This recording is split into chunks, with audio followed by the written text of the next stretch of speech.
আল্লাহ বলেছেন দুইটা কাজ যদি আমরা করি, এক নাম্বার হলো ইন্নাল্লাযীনা আমানু ওয়া আমিলুস সালিহাত কানাত লাহুম জান্নাতুল ফিরদাউসি নুজুলা।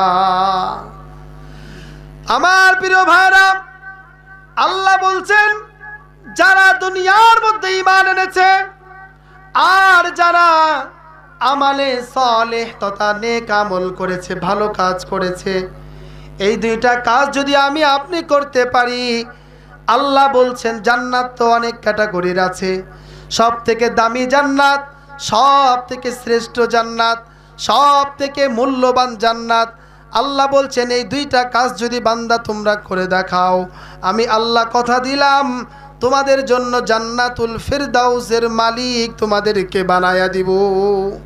তো সুবহানাল্লাহ জোরে বলেন। দুইটা কাজ করলে আল্লাহ জান্নাতের মালিক বানিয়ে দিবে। আর জান্নাত যদি আরো সহজে নিতে চায়, আল্লাহর হাবিব সাল্লাল্লাহু আলাইহি সাল্লাম বলছেন হুমা জান্নাতুকা আও নারুকা, তোমার পিতামাতা তোমার জন্য জান্নাত কিংবা তোমার জন্য জাহান্নাম, ফয়সালা তোমার হাতে। তুমি কি নিতে চাও? জান্নাত নিতে চাও? তাহলে তুমি তোমার বউয়ের কথা শুনে বাবা মায়ের সাথে খারাপ ব্যবহার করো না।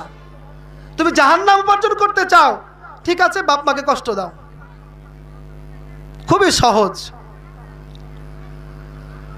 আল জান্নাতু তাহতা আকদামিল উম্মাহাত, জান্নাত হলো মায়ের পায়ের নিচে। তুমি যদি তোমার মাকে খুশি রাখতে পারো, তুমি যদি তোমার বাবাকে খুশি রাখতে পারো, তাহলে তোমার জান্নাত অবধারিত। আর যদি তুমি তোমার বাবা মাকে কষ্ট দাও, তাহলে জান্নাত তোমার কপালে জুটবে না, তোমার ঠিকানা হবে জাহান্নাম, যেই জাহান্নামের মধ্যে একবার ঢুকলে আর বের হতে পারবা না।